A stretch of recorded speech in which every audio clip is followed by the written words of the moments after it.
ایک صحابی ہیں جن کا نام ہے حضرت دہیہ قلبی، جس وقت ایمان نہیں لائے تھے اس وقت کی بات ہے، بڑے خوبصورت تھے، بہت خوبصورت تھے، اتنی خوبصورت کہ مکے کی عورتیں ان کو دیکھتی تھیں چھپ چھپ کے۔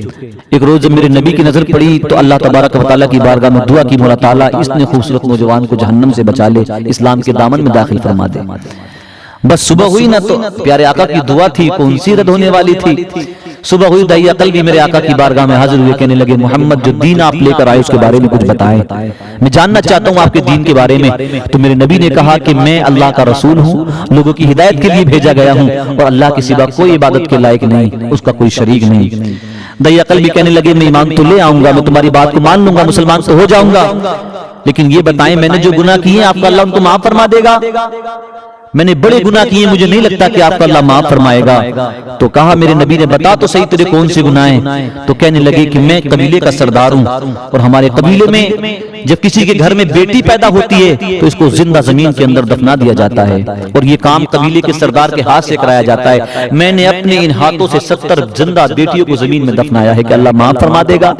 حضرت جبریل حاضر ہوئے، کہا یا رسول اللہ، اللہ سلام بھیجتا ہے آپ پر، اور کہتا دہیہ سے کہہ دو کہ یہ گناہ انہوں نے اس وقت کیے تھے جب کلمہ نہیں پڑھا تھا، یہ کلمہ پڑھ لیں گے پروردگار سارے گناہوں کو معاف فرما دے گا۔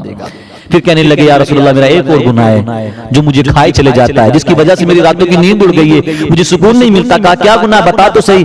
کہنے لگے ایک مرتبہ میں سفر پہ گیا تو میری بیوی امید سے تھی، میں نے اپنی بیوی سے کہا کہ گھر میں اگر بیٹی پیدا ہو تو اپنے ہاتھوں سے زندہ اس کو دبا دینا، کیونکہ میں نے اپنے ہاتھوں سے 70 بیٹیوں کو زندہ دبایا ہے، اگر ایک دن ہی بیٹی کو زندہ رکھا گیا تو یہ خاندان والے قبیلے والے کہیں گے کہ ہماری بیٹیوں کو زندہ دبا دیا، اپنی بیٹی کی پرورش کرتا ہے، اور اگر بیٹا پیدا ہو تو ناز کے ساتھ پالنا، پرورش کرنا۔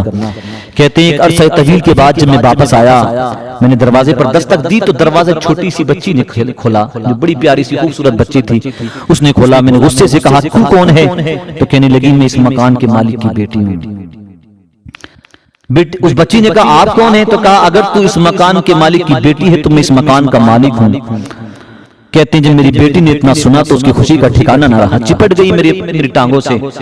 آج بھی بیٹیاں جب والد گھر آتے ہیں نا کام کر کے، پوچھو ان باپوں سے جن کے گھر میں بیٹیوں کی بہار ہیں، وہ بتائیں گے کہ بیٹیاں کتنا پیار کرتی ہیں جب والد باہر سے آتا ہے۔ کہتے ہیں لپٹ گئی میری ٹانگوں سے، کہنے لگے بابا بڑا لمبا انتظار کرایا آپ نے، کب سے میں آپ کا انتظار کرتی تھی، کب سے ماں آپ کے قصے سنایا کرتی تھی، بس بیٹی اس نوعیت کی پیاری باتیں کرتی تھی۔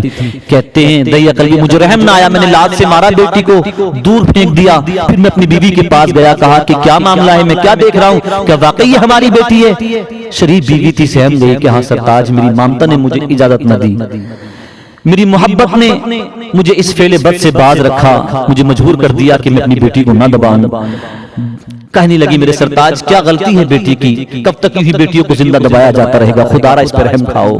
کہتے ہیں مجھے بیوی کی ان باتوں پر کوئی رحم نہ آیا، بیٹی کے چہرے کو دیکھتا تھا تو تھوڑی بہت محبت تو میرے دل میں بیدار ہوتی تھی، لیکن قبیلے والوں کے تانوں کے ڈر کی وجہ سے میں نے بیٹی کو اٹھایا اور باہر لے کر چلا۔ جیسے ہی میں نے بیٹی کو آغوش میں لیا، بیٹی میری پیشانی کو چومتی ہے، کبھی رخساروں کو بوسہ دیتی ہے، کہتی ہے بابا کب سے انتظار کرتی تھی آپ کی آغوش میں آنے کا، آپ کی آغوش میں آ گئی، میں سے لگتا ہے جنت میں آ گئی ہوں۔ بابا کیا مجھے نانی کے گھر لے کر جا رہے ہیں؟ امی کہتی تھی کہ تمہارے بابا آئیں گے نانی کے گھر لے کر جائیں گے۔ بابا کیا مجھے کھلونے دلانے کے لیے لے کر جا رہے ہیں؟ دہیہ قلبی کہتے بیٹی کی کسی ایک بات کا مجھ پہ کوئی اثر نہ ہوا، میں آبادی سے باہر لے گیا اپنی ذاتی زمین میں نے وہاں جا کر گڑھا کھودنا شروع کیا، بیٹی کو ایک طرف بٹھا دیا۔ بیٹی جب مجھے دیکھتی ہے کہ پیشانی سے پسینے کی بوندیں ٹپک رہی ہیں تو قریب آتی ہے اور اپنے آنچل کا چھوٹا سا ٹھپکا لے کر میرے ماتھے سے میری پیشانی سے پسینے کی بوندوں کو صاف کرتی کہتی ہے بابا گرمی میں کام نہ کریے، چھاؤں میں آ جائیے نا، بابا گرمی بہت ہے، چھاؤں میں آ جائیے نا، کیوں اتنا کام کر رہے ہیں؟ پھر کہتی ہے بابا کیا میں آپ کا ہاتھ بٹاؤں؟ اپنے چھوٹے چھوٹے ہاتھوں سے گڑھا کھودنا شروع کر دیتی ہے،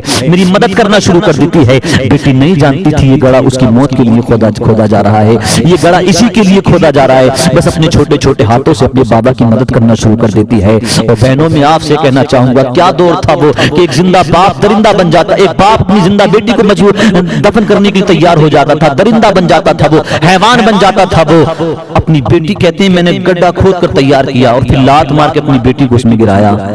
بیٹی سمجھ گئی کہ والد کی نیت نیک نہیں ہے، اس کے ارادے اچھے نہیں ہیں، کس سے تو اس نے بھی سنے تھے کہ بیٹیوں کو زندہ دبایا جاتا ہے۔ کہنے لگی بابا میری کیا غلطی ہے؟ کیا مجھے زندہ دفن کر دیں گے آپ؟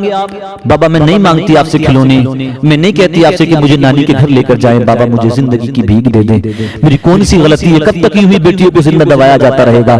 کہتے ہیں بیٹی بڑی پیاری باتیں کرتی تھی لیکن مجھے رحم نہ آیا، میں نے جلدی جلدی مٹی کو ڈالنا شروع کیا۔ جب مٹی مکمل ہو چکی، اس کی گردن باقی بچی تھی، تو پھر اس نے میری طرف سے توجہ ہٹائی، پروردگار عالم کی بارگاہ میں کہنے لگی، اے پروردگار میں نے سنا ہے کوئی آخری نبی آئے گا جو بیٹیوں کو جینے کا مقام دلائے گا، اے پروردگار اب تو اس انتظار کو ختم کر دے۔ کب تک بیٹیوں کو یہی زندہ دبایا جاتا رہے گا؟ کب تک بیٹیوں کو یہی مارا جاتا رہے گا؟ میرے نبی اس قصے کو سن رہے تھے، آنکھوں سے آنسو نکل رہے تھے۔ کہتے ہیں جو صحابہ وہاں موجود تھے کہ نبی نے 3 مرتبہ اس قصے کو سنا، کہا کہ دائیا سناؤ اس بچی کا واقعہ جو بچی میرا انتظار کرتے کرتے مر گئی۔ صحابہ نے کہا دائیا کیوں رلا رہے ہو میرے کیوں رلاتے ہو ہمارے آقا کو؟ یہاں 2 باتیں قابل غور ہیں میرے عزیزو، ایک یہ کہ بیٹیوں کو مقام، عزت، بلندی، رفعت یہ میرے نبی کے صدقے میں ملی ہے۔ بہنوں میں آپ سے بھی کہنا چاہوں گا کہ آپ کو یہ عزتیں، یہ بلندیاں یہ میرے نبی کے صدقے میں ملی ہیں، ورنہ تمہیں تو زندہ دبایا جاتا تھا۔ ایک باپ اپنے ہاتھوں سے دبا دیا کرتا تھا۔ پھر حضرت جبریل حاضر ہوئے، عرض کی یا رسول اللہ، اللہ پر سلام بھیجتا ہے اور دیا کے لیے خوشخبری ہے کہ اب یہ گناہ انہوں نے اس وقت کیے تھے جب انہوں نے کلمہ نہیں پڑھا تھا، کلمہ پڑھ لیا ہے، پروردگار عالم نے سارے گناہوں کو معاف فرما دیا ہے۔ دوسری بات یہ کہ اگر گناہ کتنی سنگین کیوں نہ ہوں، اگر اللہ سچے دل سے توبہ کر لے تو اللہ تبارک و تعالی گناہوں کو معاف فرما دیتا ہے۔ اس لیے سچے دل سے توبہ کریں، اور بیٹیاں بھی اس بات کا خیال رکھیں کہ تمہیں عزتیں میرے نبی کے صدقے